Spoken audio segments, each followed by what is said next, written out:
Hello dear students, कैसे हैं? उम्मीद करते हैं आप अच्छे होंगे, स्वस्थ होंगे, मस्त होंगे। मैं नीलकमल सर अपने ऑफिशियल यूट्यूब चैनल पर पुनः पधार कर आपको ईवीएस की क्लास लेके पधारा हूं और इसमें आज हम बड़ा ही रोचक चैप्टर का अध्ययन करेंगे जिसका टाइटल है छोटू का घर। छोटू का घर सीटेट का ईवीएस, सी टेट की ईवीएस क्लास और एनसीईआरटी की बुक, एनसीईआरटी की बुक थर्ड का अगला चैप्टर जिसका शीर्षक या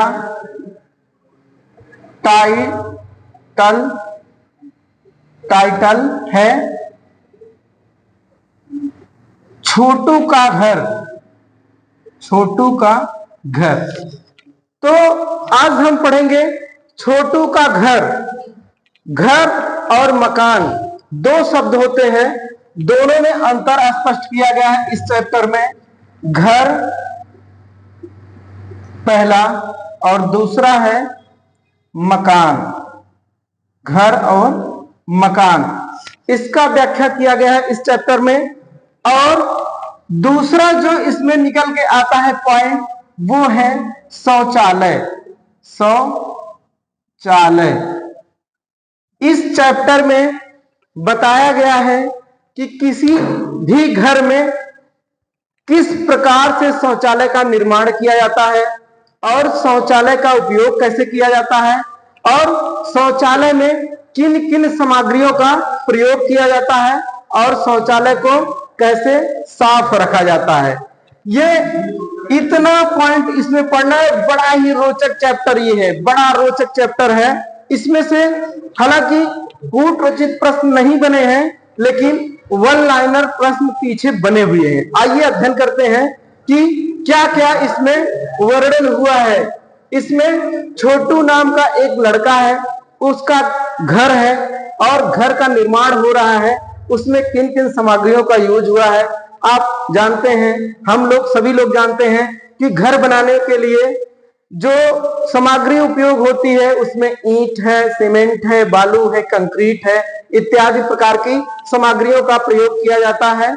उसके बाद तब घर मूर्त रूप लेता है। अब इस चैप्टर में दो शब्द निकल के आए हैं, एक है घर, एक है मकान। मकान और घर में क्या अंतर है, इस अंतर को स्पष्ट किया गया है इस चैप्टर में। तो मित्रों, घर और मकान दोनों में अंतर स्पष्ट कैसे होगा? अंतर ऐसे स्पष्ट होगा कि जो मकान होता है उसमें कोई व्यक्ति अकेला जीवन यापन कर सकता है। कोई व्यक्ति अकेला जीवन यापन जिस घर में या जिस मकान में करता है उसे मकान कहा जाता है। लेकिन घर वह होता है जो उसका पैतृक आवास होता है, जिसमें उसके माता पिता, उसकी पत्नी या पत्नी का पति, उसके बच्चे, बच्चों के दादा दादी इत्यादि एक स्थान, एक छत के नीचे निवास करते हैं, उसे घर कहा जाता है।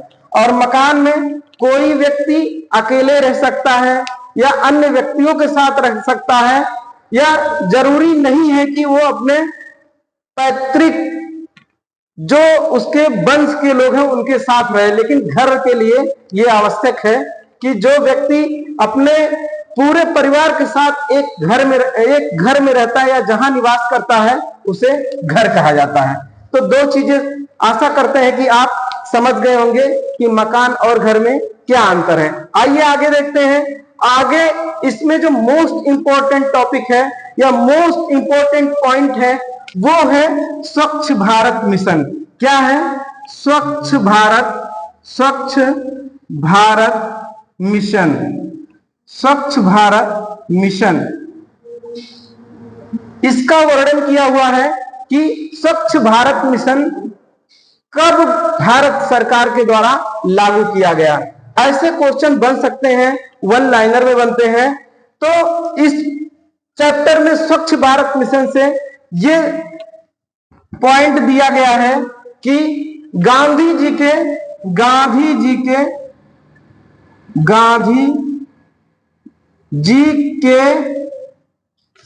150वीं जयंती के उपलक्ष्य में 2 अक्टूबर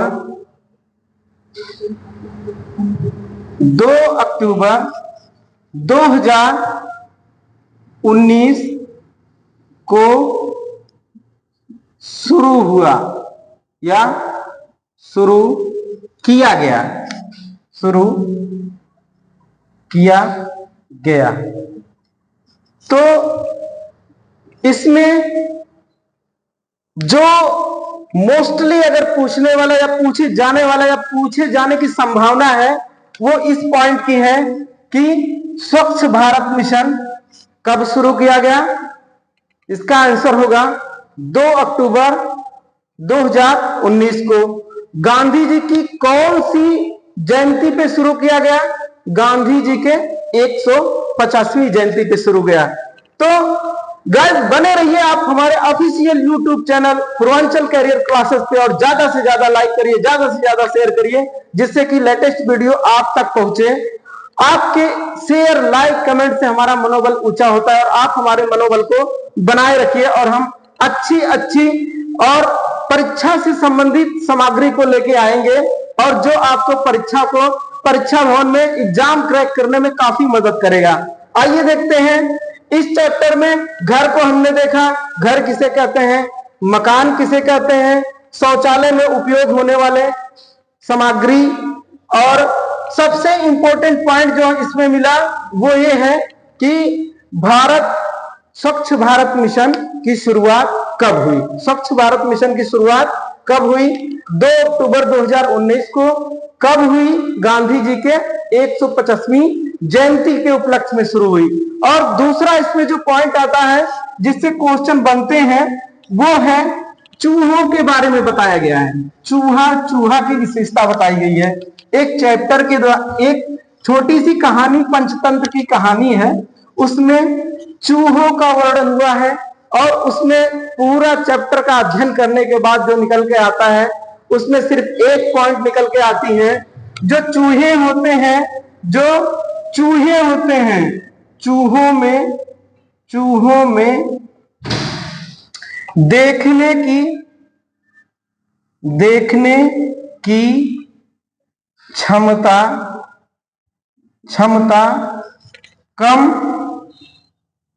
कम तुलना में सूंघने,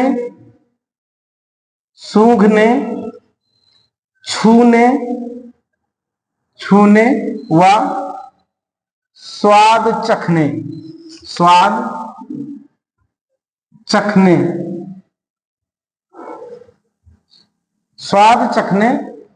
के।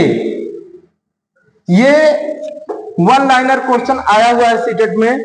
आपसे ऐसे क्वेश्चन बन सकते हैं कि चूहों में जो देखने की क्षमता होती है वो स्पर्श करने, किसी भी चीज को सूंघने, स्पर्श करने और स्वाद चखने की तुलना में कम होती है। अर्थात उसमें स्वाद चखने की क्षमता अधिक होती है, किसी भी वस्तु को छूने की क्षमता अधिक होती है, किसी भी वस्तु का स्वाद लेने की क्षमता अधिक होती है तुलना में उस वस्तु को देखने के। तो गाइस ये चैप्टर यही समाप्त होता है और आगे हम पढ़ते हैं अगले चैप्टर की तरफ। अगले चैप्टर पे ध्यान देते हैं कि इसमें किन किन बिंदुओं का वर्णन हुआ है। जो अगला चैप्टर है इसका बुक 3 का वो है डाल डाल पर ताल ताल पर। शीर्षक है डाल डाल पर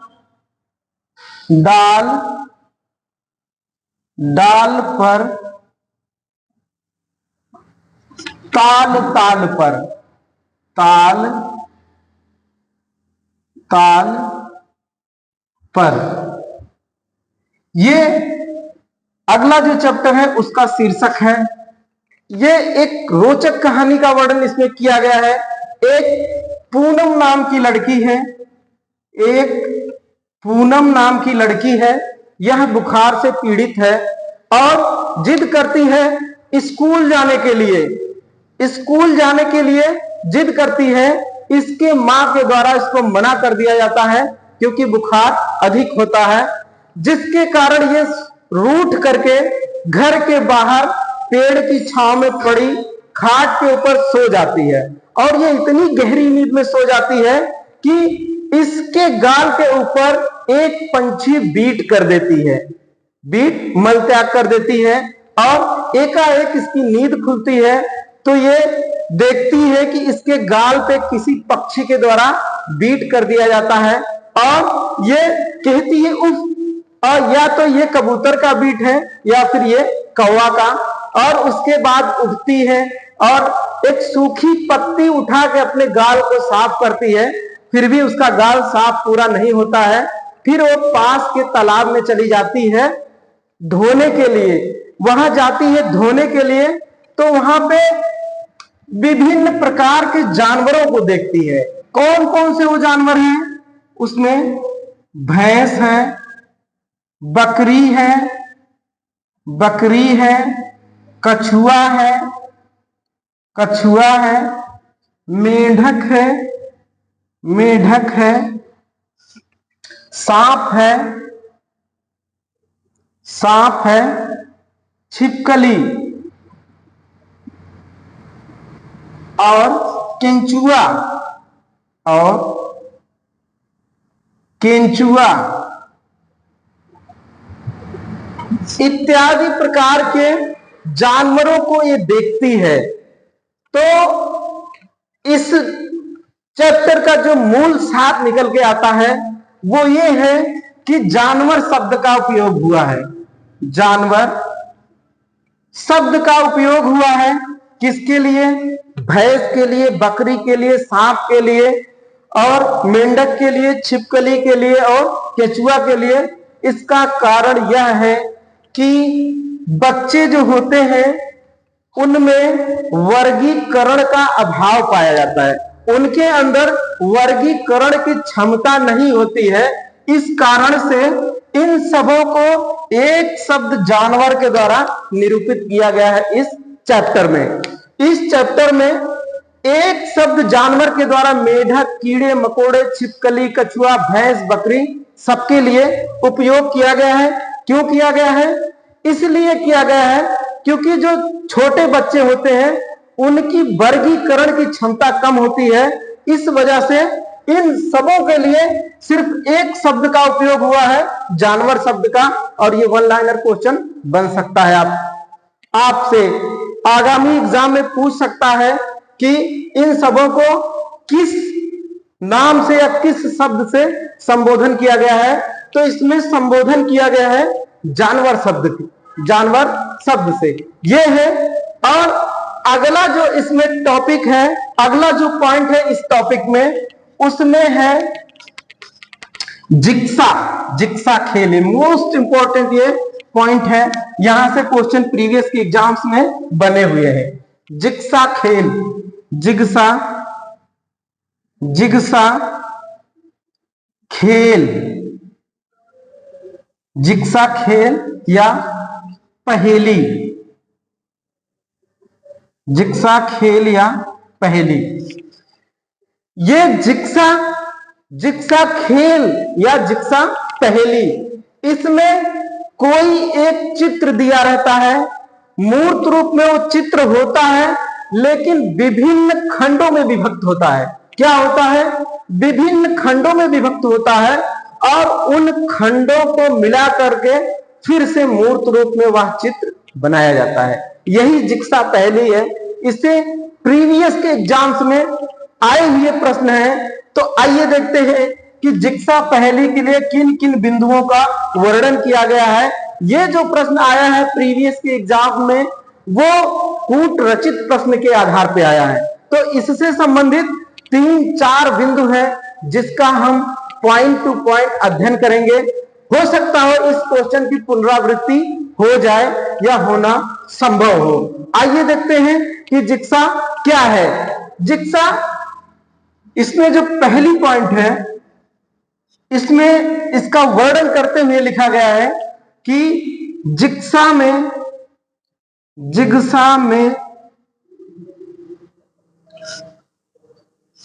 एक चित्र को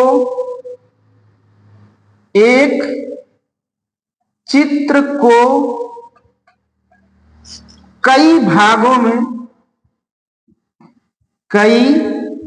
भागों में विभाजित किया जाता है, विभाजित किया जाता है, विभाजित किया जाता है, पुनः उन भागों को जोड़ करके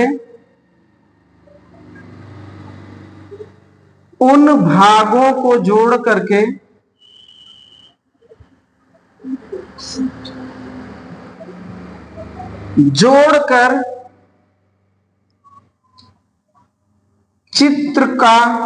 चित्र को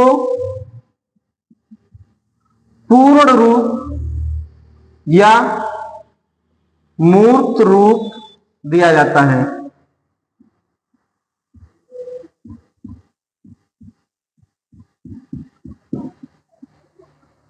यह पहली पॉइंट है कि जिग्सा में कोई चित्र दिया रहता है, वो इंसान का चित्र हो सकता है, वो जानवर का चित्र हो सकता है, वो वृक्ष का चित्र हो सकता है, या किसी पंछी का चित्र हो सकता है। किसी भी चित्र को दिया रहता है, वो विभिन्न भागों में बटा रहता है और उसको जोड़ करके पुनः उसी चित्र का मूर्त रूप बनाना पड़ता है, पुनः उसी चित्र का मूर्त रूप बनाना पड़ता है। इस जिक्सा पहली या जिक्सा खेल में है। दूसरा पॉइंट इसमें दिया गया है, दूसरी पॉइंट में इसमें दिया हुआ है, जिक्सा में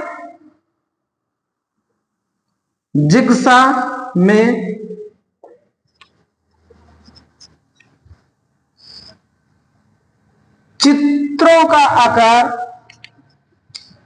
जिक्सा में चित्र आसान ना देकर बल्कि चुनौतीपूर्ण होना चाहिए, चुनौतीपूर्ण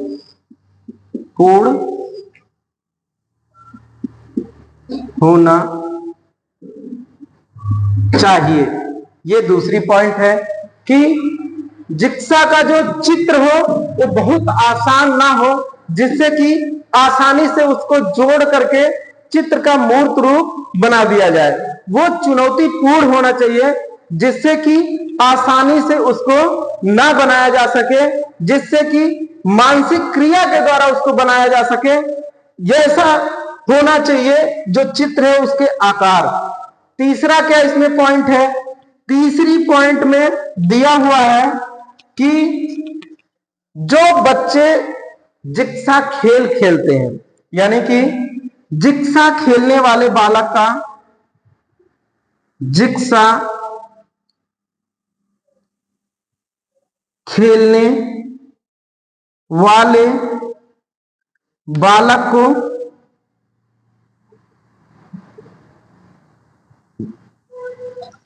अधिक से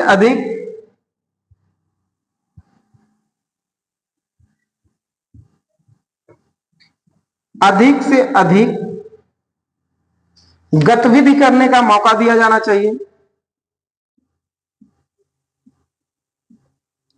गतिविधि करने का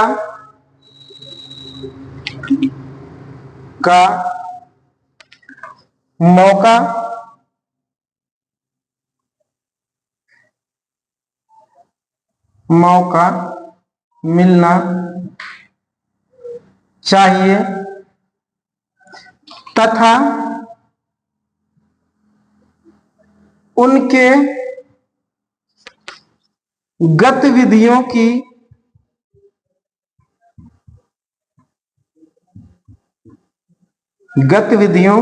की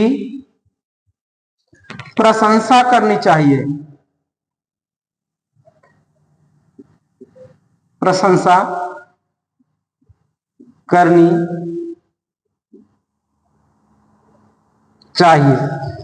इस जिक्सा पहेली के संदर्भ में 3 बिंदुओं का वर्णन किया गया है कि जिक्सा में एक चित्र को कई भागों में विभाजित किया जाता है, पुनः उन भागों को जोड़कर पूर्ण या मूर्त रूप दिया जाता है। दूसरा है, जिक्सा में चित्र आसान ना देकर बल्कि चुनौतीपूर्ण होना चाहिए। और तीसरी पॉइंट जो है, जिक्सा खेलने वाले बालक को अधिक से अधिक गतिविधि करने का मौका देना चाहिए तथा उनके गतिविधियों की प्रशंसा करनी चाहिए। तो गाइस, आपको ये क्लास कैसा लगा आप कमेंट करके बताइएगा कि आज का जो ये क्लास रहा रोमांचपूर्ण रहा कि नहीं रहा। आशा करते हैं कि आपको बहुत आनंद आया होगा। आप हमारे YouTube channel, official YouTube channel Purvanchal career classes को ज्यादा से ज्यादा शेयर करिए, ज्यादा से ज्यादा लाइक करिए, ज्यादा से ज्यादा कमेंट करिए, जिससे कि आपको लेटेस्ट वीडियो मिल सके और हम लोगों का मनोबल ऊंचा हो सके। गाइस, एक कहावत है, जो पानी से नहाते हैं वो लिबास बदलते हैं और जो पसीने से नहाते हैं वो इतिहास बनाते हैं। जो पानी से नहाते हैं वो लिबास बदलते हैं और जो पसीने से नहाते हैं वो इतिहास बदलते हैं।